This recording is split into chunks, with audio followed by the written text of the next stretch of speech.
Hey, what is up? This is your girl, Kris, and you have tuned into another episode of the City Highlights Podcast. This is where we highlight real people, real stories, and real impact from the city and around the world. Now, listen, today's episode is special. Why, you say? Because I'm sitting down with my sis, my friend, my girl, who I've seen just transition for greatness. And I'm really excited to have her and share her with the audience. But on top of that, we got her mate, not her boo thing, but her husband, David. So this is Meka and David Starks that will be joining us. But first, let me get into my mental health checkup. Y'all know I don't play about mental health. So first, we're going to ask you guys, how are you all doing? Seriously, not just on surface level, but really, how are you doing?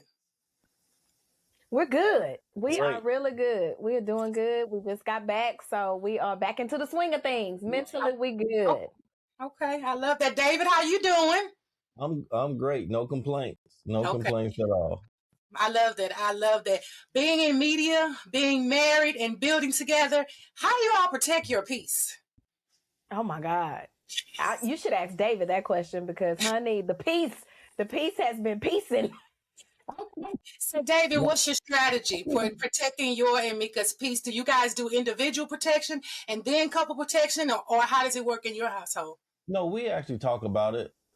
We keep everything, open, honest, transparent. So the only way to get rid of that peace is if you lay it out, talk about it, and then you gain peace from it. Yeah, I agree. That's really good advice. So let me ask you guys, now when it gets heavy, when it gets tough and when it gets hard, what is your strategy for working it out? I heard you just say y'all talk through it, but what are the pointers you can give to new couples that are doing business and just basically surviving together? I think one of the things is really hearing your partner out in their feelings and how they feel. Sometimes it's better to listen than to have a defense mechanism.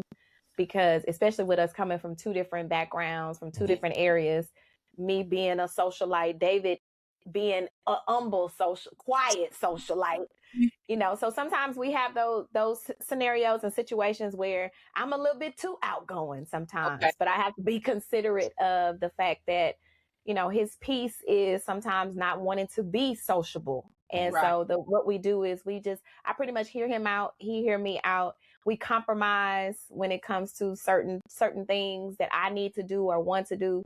But the ultimate thing is the communication and hearing the partner out and how they really feel about certain situations or scenarios. Right. I love that. David, did you have anything that you want to add to that? No, I mean, she said it all. The best thing is to keep that open line of communication. Talk about situations, talk about scenarios, talk about what you've been through. And then, once you lay everything out, then you can pick and choose, okay, this is not good for that person. So we're going to move that off the table or set it to the side for right now. Yeah. And then we choose what's best for us. So y'all kind of eat what you need and throw the fat away. There you go. I like that. That's very smart. That's so smart because that can work in any ship, not just a marriage, but any relationship. It's important that you keep an open line of communications because we evolve. We're not the same person that we meet the first day that we've met. And over years, with the evolution of life, then we need to be able to check in and communicate with each other, make sure we're still on the same page. I love that, guys. Because people get to see the opportunity of your wins, Meka and David. They get to see the awards. They get to see you on all of these platforms. But not always the work that it takes to get there. So help these people understand, how is your calendar so full and you haven't pulled out all your hair? Listen.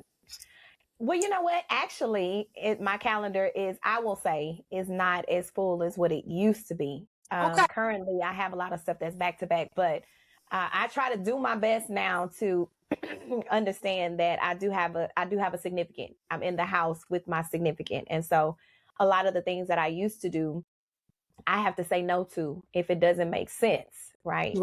There's certain obligations that I had when I moved here in June that were already on the calendar that really seemed like it was a whole lot. But I'm starting in the new year in 2026, just being very intentional movement and where I occupy my time.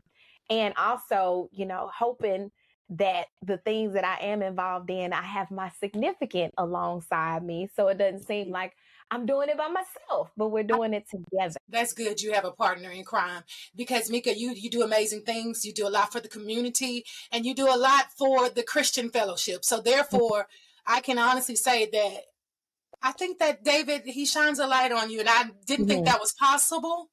Yeah. But I think that the safety that I see that he provides for you, I see the security that he provides, but I also see the love, because, you know, I just be in the back watching. I don't say too much.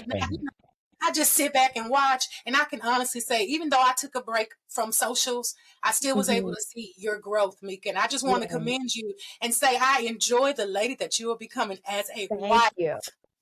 That makes a big difference. It makes a big difference. All right, y'all.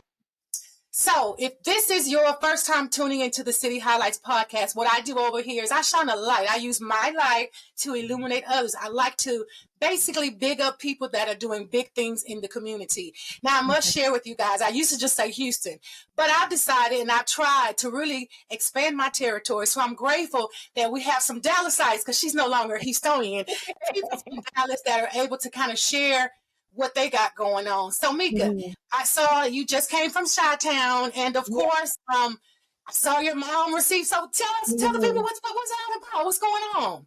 Yes, so I was blessed. I have been blessed to receive an honorary doctorate in philosophy and Christian leadership in business. And so I was able to do that amongst some amazing others who have done a lot of community service. And it was exciting to be a part of a class that, you know, the individuals really actively have served in servant leadership.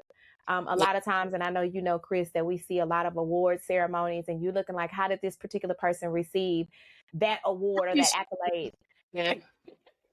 And so it was very good, and it was extremely powerful to be in the midst of those that you know are serving and deserve the honor that they received on last weekend. So that was one of the events. And I will say this, and I'm going to say this publicly, because a lot of people don't understand the behind the scenes. As you said, it's been a long time coming. It's been over 9,000 hours of community service that I have put in, but not only myself. I know it's more than 9,000. Meka, it was 9,000 2 years ago. Yeah, that's why I say 9,000, because I don't even count at this point. I'm just over the amount, right?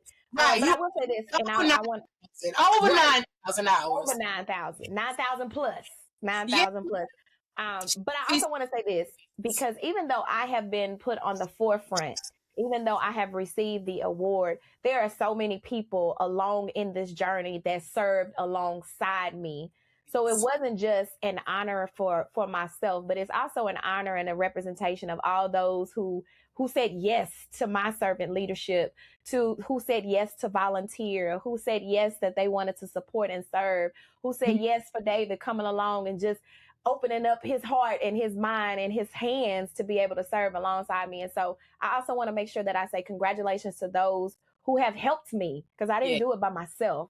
I had others who walked alongside me as well. So I just wanted to make sure I say that, because yes, I did get the award, but I didn't get the award by myself, because if it wasn't for those who assisted me in this journey, digging in the trenches alongside me, then I may not have received it. So. Well, I'm definitely one of those people that want to thank you for the opportunity to be able to have a space to where you can do community service, because there is not a year that I think that I think I missed the first two, but after that, except for last year, I've been pretty much at all of them. And I can just say that's a beautiful, beautiful opportunity, because you get to absolutely see the people that benefit from your hard work. So it don't even feel like work. It makes you feel good. It makes you feel good. Okay, Meka and David, let me go to the next stage of conversation. We're going to slide on to the back in the day. And this is what we talk about, the beginning.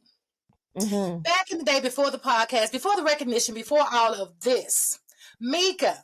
And then I'm going to ask you, David, because I'm not going to leave you out. You're going to be a part of this conversation. What did dating look like for you? It didn't look like, but what did dating look like for me? I mean, Kris, you know, I wasn't dating. I wasn't doing nothing. So for me, I was really locked in and really focused on business, focused on building.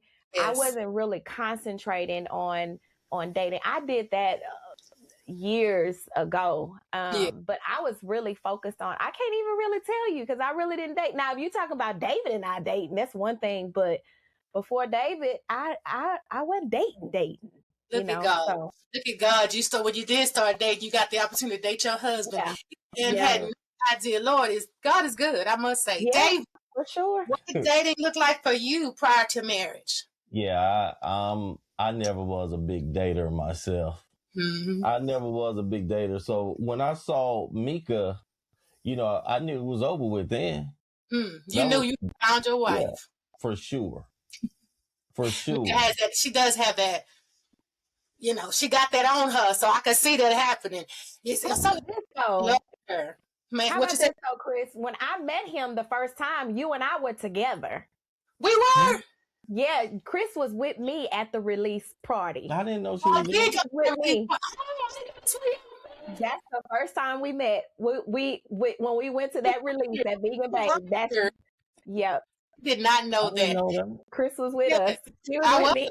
I got pictures to prove it. Look, I was. Okay. Wow. I knew that night was going to be special. I had a feeling it was going to be special.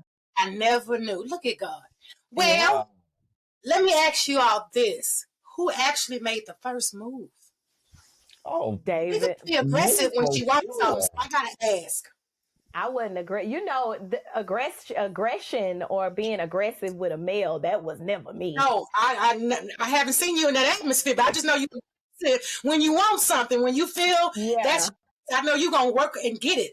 So therefore, I can see you making the first move, but I don't necessarily know if that's what happened. No. Yeah, I mean, it was a calculated situation. It really was. It was calculated. It was so calculated that I didn't even know that it was actually going on when it was going on. So really?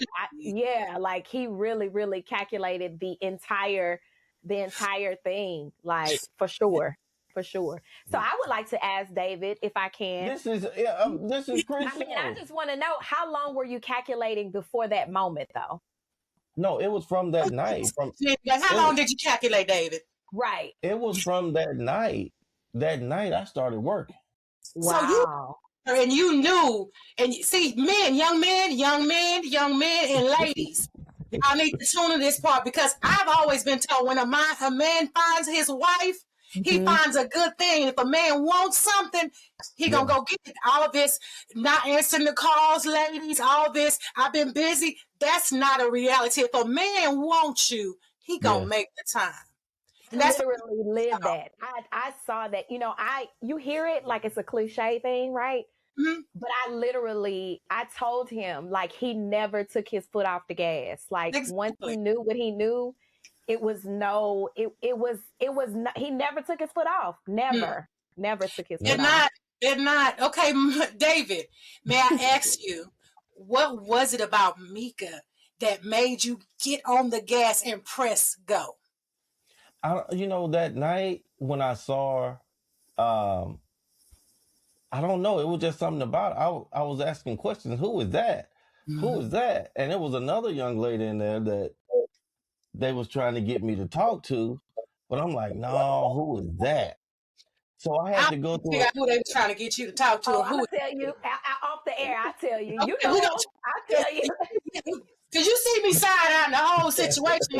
Yeah. But see, at the time, they didn't. I mean, I guess they maybe didn't figure out how serious you were about me. Now, mind you, this is the first night I ever laid eyes on her. This is the first night I ever saw Meka. So I can believe it. I can believe it. So I'm asking, who is that? Who is that? And they wouldn't tell me. They tried to keep it for themselves, I guess. Oh, wow. Well, sadly, look, sadly for them, right? Work out. Well, I get that. You saw her and you saw what you wanted. Right. Let's just say that Meka wasn't receptive. Would you still have pushed forward? Yeah, I did. Exactly. Yeah, I did. You can go ahead and say, you can tell. sometimes when you know something is for you, that's the feeling. So now it's on me to go and win the prize. Yeah. So the magic word, the prize. You understood that your woman was the prize. Exactly. That's beautiful. So that from that night on, I was relentless. I said, I got to know who she is. And I did everything I knew I could do or thought I should do in order to get her attention. And it worked. But let me say this though. That night carried on for like 6 months, meaning that he just watched and calculated his every move with me before I even knew that he was interested in me. So it was almost like he sat back and watched me, my character. He supported me on the morning tea without me really even knowing that he was really in pursuit of me. So about 6 months later became another opportunity for us to be in the same space where he could share certain things. But that just goes to show you how long he was calculating his pursuit in me all of that time. And I had no idea. Right. That's beautiful, though. Just think about, you know what I'm saying? Just in your lifetime of experience about the people that wasted your time, that, got the number, pursued you, and then did nothing with it. And then when you when they were 4, 5 other girls. So that's beautiful. I think that's amazing. And I think all the men listening should take note, because she may not be there if you don't go ahead and lock her in and get her. And if you love her and you see what you want in her, then pursue your wife. If it takes 1 day, if it takes 6 months, go get your wife, man. Stop playing. It's time for y'all to grow up out here. But I ain't going to get on them because, I'm not going to get on too. Now for my Dallas people. Y'all are now based in Dallas. That makes me sad sometimes. I really will be honest. There's a bunch of times I want to pick up the phone and say, hey, Meka, let's go do ABC. But then I remember Meka way in Dallas. So I have to, Nick say that. But I have another segment. It's called Things to Do. And it's normally called Things to Do in the Liddy City. But we're going to talk about Dallas. What is something that you guys would recommend if I'm visiting Dallas and I want some good food? Where would you send me? Well, David and I have found this dope crawfish spot. Oh, yeah. We found this dope crawfish spot that is like the best kept secret that we won't share with a whole lot of people because we don't want them to take it over, and it takes us 2 hours to get a wait. Well, I understand. But we have our spaces that we like. We have visited for my birthday and David's birthday this restaurant that's really good called Evelyn's. That's a nice place if you're looking for a nice ambiance, a nice dinner with good food, good drinks. That's a good place. We do also have Kitchen and Cocktails. Yeah, that's here. That's more of a lively spot that has a DJ, nice R&B music. So there's a lot of it reminds you of Houston. There's their duck off spots for me. But any space you would say? The thing is, what me and Meka do, we try to we'll sit up all week and look on TikTok to see what's the best restaurant, and then we'll go try it. So it may not be as good as some others, but we're not against trying it on our date night. Oh, man. And then we found this dope Sunday buffet. Okay. When I tell you, it's like on TikTok, they got all you can eat crabs. Like, let me tell you. So we got our little duck offs.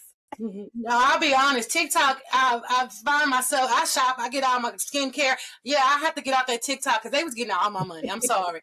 They was getting my money. I was TikTok shopping my paycheck away. I had to get off TikTok. Yeah. Man.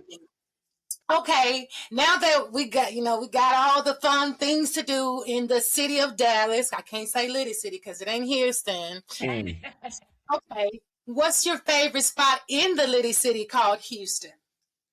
Meka, you answer first, and then David, unless y'all have a favorite spot.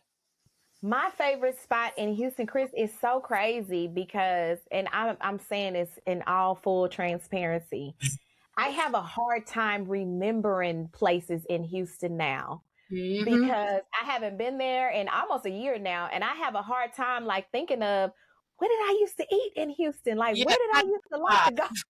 I used to like to go. Oh my God. I can't just name a place. I can't just name a place because I can't remember. Wow. Been gone too long, but I'm when we get off the call, I'll update you and let you know a couple of them that have come. Yeah, because there's a what's the places that we went together? One of the best places I think we visited was, and I'm not for sure if you told me they closed down or what, but it was when we went out and had the drinks and we was at the bar. Bungalows.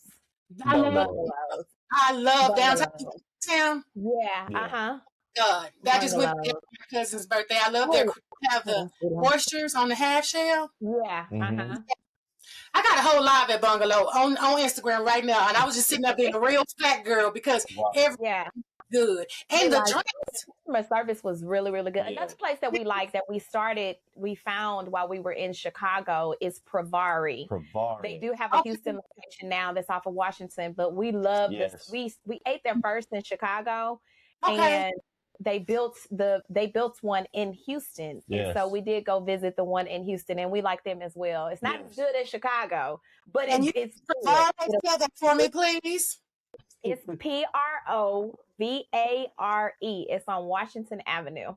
Yes. Right. I put that down on the Rolodex. Got it. Okay. And you said it's on Washington. Okay. Yep. So I got my next girls' night out because I'm not doing too much dating. But yeah, that sounds like a good place. Okay. I'm gonna check it out. Okay, Meka, I know you just came from Houston, and I know we talked about it a little bit earlier, but I really want to tap into your honorary degree. How does it feel to accept? It's so funny. Excuse me. It's so funny. Someone asked me that yesterday, and I said, you know what? When you do things and you just do them because you have a pure heart, when you receive the accolade, although I'm grateful, I'm blessed, that's one of the highest honors that I have received that you can receive. And I'm blessed to have it. I don't feel any different than I felt before I received it. And I think it's because it was the work and the reason that was more important to me than the accolade. So it hadn't really sunk in yet, I guess, because I'm excited about it. But it just, I feel just like I felt. I'm not going to leave you out, David. I want to ask you, because you did get the opportunity to share this memory with her. How does it feel when your wife is receiving those awards and accolades? How does that make you feel as a husband? I'm proud of her. I'm proud of everything that she's done, all the accomplishments she's obtained. So I'm very proud of the work she's done. I love that. Wow, that's powerful. And that's legacy right there. I love to hear what you guys are doing. I'm really excited because I know there's more to come. But I said I got to get Meka on here, and we got to talk about Committed and Uncut. Wait, before we get into that, I want to say this too, because I'm very excited about this. Okay. This was the first award, official highest honor that I have with my new last name. So that was even more exciting. Yeah, I got the Honorary Doctorate a couple years ago because I remember supporting you with that. But I was like, look at Meka. You just go, girl. You just go. I'm sorry to say that because I was really excited to have that historical moment with my new last name. So and it's not even in your city. So that really speaks to what you're doing, because it's not just Houston, it's not just Dallas, but it's all over the communities that are watching you. And you need to receive those accolades, Meka, because what you do is honorable. It's not a small thing. Share the feast. This is how many years has it been? 10th year, 11th year? This will be the 10th year this year. 10th year. So, oh my God, we have to do something big this year. Oh my goodness. It's the 10th year. For 10 years, you've been feeding 300 to 500 families, up to 1,000 families every single holiday. That's not a small feed, Meka. That's not a little. So it deserves to be praised. And like David, I'm very proud of you as well. Thank you. Thank you. Yes. Okay. So, let's let him say one segment. And I don't have my little studio anymore because I'm not in the GMT studio, so I can't play my little say what. This is a segment where I get in your business, not your personal business, but your business. And the reason I want you guys to be here is because I know you have your amazing podcast, Committed and Uncut. So, David, yes, to wrangle you into this. Thank you for saying that. She's been working on Committed and Uncut since before we even got married. Yeah. She already had this planned out. So I think the hardest part was to get me to say, okay, I'll do it. Well, that means she won because I sure see you up there being committed. So, you guys have topics about relationship and marriage, and that's not an easy feat to do business with your partner. Yeah. How's it going? It's going good. You know, being honest, the last 3 shows, David have produced them himself. He has put the questions together. He has did all of the segments and all of the things. But it's good because he does his part and I do my part. Like he's more on the production, the back end, you know, with the cameras, the lighting and all of that. And then the commercials, the drops, all of that kind of stuff because of the music and sound and production that he's involved in, been blessed to do. And so I'm more of the strategic of the show, you know, because of being able to do the morning tea. It's easier for me to understand. And us being transparent, he's being his authentic self. I'm being my authentic self. So it's really simple. It's not really like we're producing anything. We're just being who we are and other people are listening and watching. Yeah, that's it. I love that. Okay, David. Since you guys, I'm going to ask him first. You know, you see I was strategic with that. I got you. Yeah. David, what is something, since you guys have been doing the Committed and Uncut podcast, what is something that has happened that made you stop dead in your tracks and all you could say was, say what? What is it? Not me. I'm trying to think. Any topics, conversation? A topic? Did you have a guest on and their response just caught you way off guard? Anything like that really made you just be like, wait a minute, did this just happen? I asked Meka on the show, I said, Meka, did something change in you as of January 4th? And she was like, yeah, it did. I changed. I'm like, what? How you change in one day? How you change just the day you got married? Obviously, if she said she did, I believe her. Yeah, I mean, I have to take her word for it. Yeah. But it didn't make you say what? What? How you change in one day? How you change in one day? How, Sway? Tell me that. Tell me that.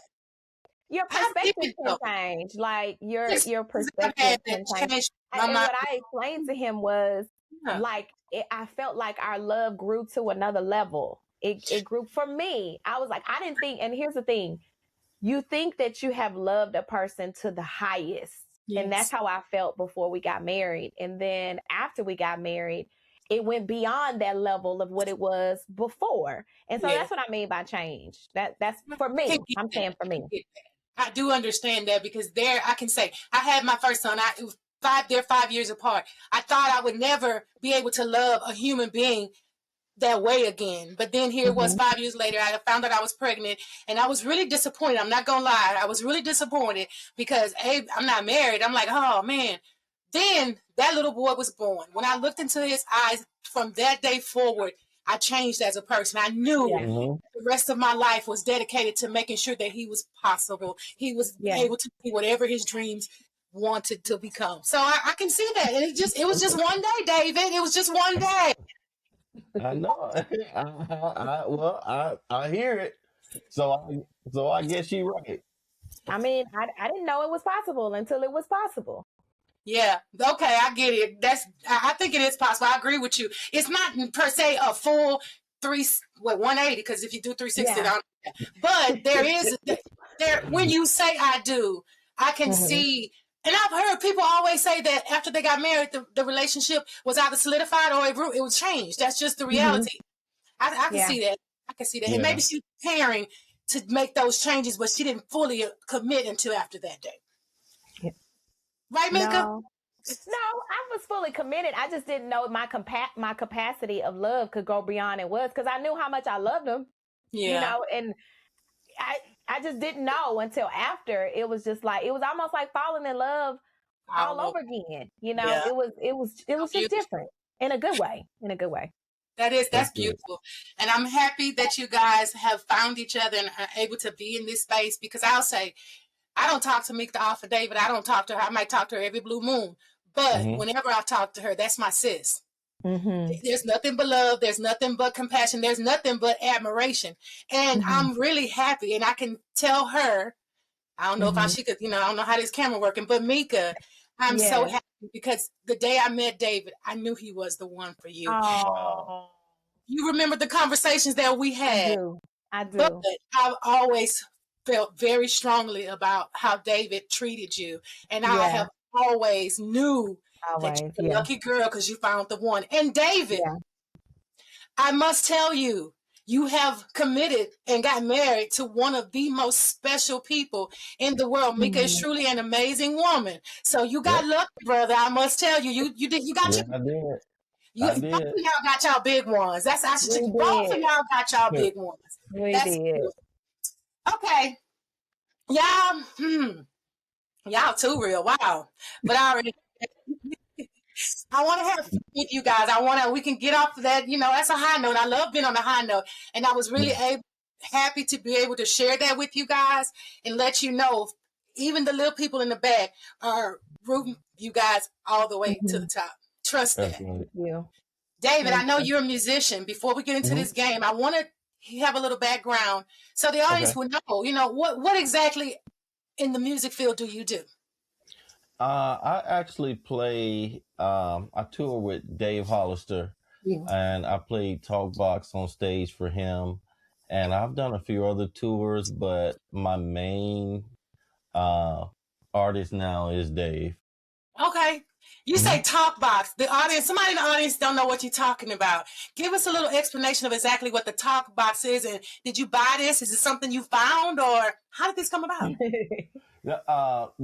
For anybody who know about Roger and Zapp, they are the, I guess, the innovators of the talk box. And then you have the Teddy Riley. So I'm following in their footsteps. So I've had my opportunity to learn it, and now to do it live for Dave has been a major promotion for me. I love it. Let me just say this, like, David he's so talented in so many different things, but he's so humble to where he doesn't really give himself as much as he should when it comes to things. But he plays David Hollister. Right. And he just mentioned it like, Joe Block. He said David. Right. He's done some things for some major people, like some major artists. Like, who your husband is? He's really a good musician. I've never known anybody, and it's funny because it's a lady at church, an older lady at church, who is now, she just loves David because David is on the organ, but she says, I like him because he can play anything, and so he's just a talented individual. It's so many layers to David that people don't know about. But when it comes to music in the talk box, like, it's not an easy thing. No.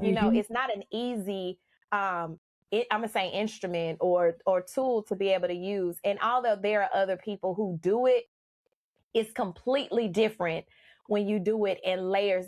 David can play the talk box, and it seems like it's a whole entire choir that's playing.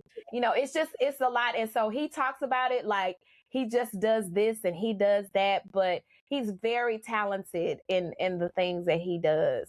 Very talented. So name some of the other artists that you work with. Gospel artists. I've done some work with, there's a record that's coming out. This guy in Chicago named Jason Davis. Okay. I did work for him. There's another artist, I think it's Jacoby. Tisha Owens. We just did her whole project almost. What's the other guy that had the song that came out that possibly was going to win a grant? I've done Sir the Baptist, Rudy Carrance, Eric Dawkins. Okay. I've worked with quite a few people. Quite a few. Now, David, how did you get into music? Was this something you've always done since you were a child? How did you get into it? I was actually born in, I think I was like 9 when I started playing. So from then on, music has been a love of mine since then. I love that. I love that. And I'm glad that you have the opportunity to live your wildest dreams with your talents. That's amazing. Yes. I like that. I like that. Okay. All right. So now it's time. The last part of the Say What segment, we have a quick fire game. Now I'm going to ask you the question. I don't want you to think about your answer. I don't want you to ponder over what it should be. I want you to say the first thing that comes to your mind. Let's do it. All right. You guys ready? You ready, Meka? I ain't hear you say nothing. I'm ready. No thinking, just on the point. Who said I love you first? I did. David. Who's more stubborn? David. Hold on. You said who's more what? Stubborn. Okay. Yeah. Okay. Who apologizes first? Me. Stop it. I apologize first. Now, you know you don't never do nothing wrong. Me, I'm always the one in trouble. Okay, well, let me ask you this. I already know the answer, but I'm asking anyway. Who takes the longest to get ready? Meka. Yeah. Who's the better communicator? Me. David. Me. David will be quiet. I will open up the conversation. Huh? Who's quieter? Who's more quiet? David. Who's more funny? David. Who's more likely to go through the other's phone? Neither. No, I ain't doing that. Yeah, neither. Yeah, because I think that's so hideous. Like, if you got to go through your phone, you don't have trust. No. Like, and usually when you go through somebody's phone, wide open, but still, like, I'm not about to do all that. Okay. Y'all's answers match pretty much perfect. I mean, y'all had a little dispute here and there, but for the most part, you guys pretty much know who does what in this relationship, and I thank you guys for that. I love it. Okay, before we wrap up, before we close, for couples out there trying to build something real, grow together, and stay solid, what's a real piece of advice that you would share? I'll let you go first. I'll say be honest, be upfront from the beginning. Let the person know your intentions. I intend on making you my wife. Mm-hmm. So for me, everybody isn't like this, but I knew with Meka, I didn't want to play any games. Mm-hmm. So I knew what I was after. I knew what I wanted. It's just a matter of then going out and getting it and being honest and transparent on your route to getting it. Mm-hmm. Okay. And you, Meka? For me, I would say, of course, being open, honest, and transparent. And then also giving your partner grace in the areas of growth. I think one of the things that David and I have done good in is understanding that we come from two different places. Yes. And just because we come through two different places, learning each other and giving the other person grace in order to grow, whatever the deficiency is, because what I may have thought was good, he don't like it, you know, or vice versa. And so just giving the other person grace, even in the growth, because we can have a conversation and even though it may happen again, giving me the grace to say, okay, it's a little bit better than it was before. Yeah. You know, I see the growth in you. I see you being intentional with trying to do better. And I would say, you know, give the person grace to grow and open communication. I would say that. Growth and open communication. Okay, before we close, I do want to give you guys the opportunity to share with the audience how they can connect with you on your socials, emails, whatever you want to share. For me, I'm Meka Diamond Inc. on all social media platforms. My website is www.mekadiamondinc.com, or you can Google me and find me somewhere. Okay, Google me. Google me. David, you have any platforms you want to share with the audience? If anybody want to connect, I'm at DLS Music with a Z on Instagram, or you can find me every Monday night on Committed and Uncut. 7:00 p.m. Where can they watch Committed and Uncut? How do they tap in? They can tap in on YouTube, Committed and Uncut Podcast, or Facebook, Committed and Uncut, or on Instagram, Committed and Uncut. Okay. Listen, this is real love, this is real partnership, and this is real purpose. When you wait and you align with what's meant for you, then God will open up the floodgates. And I think He is definitely opening up the floodgates for you good people. I really appreciate you guys for coming and sharing your podcast, sharing your insight, and just sharing your message, because people need to hear what you got to say, because you guys have some good words. So I really thank you for that. And before we close, let me see, did I get everything? I think I did. Okay, I appreciate you guys for tapping in with me. Make sure you all follow, subscribe, and stay connected, because you already know we're lighting the city one person at a time. Thank you. Bye. Thank you. Thank you.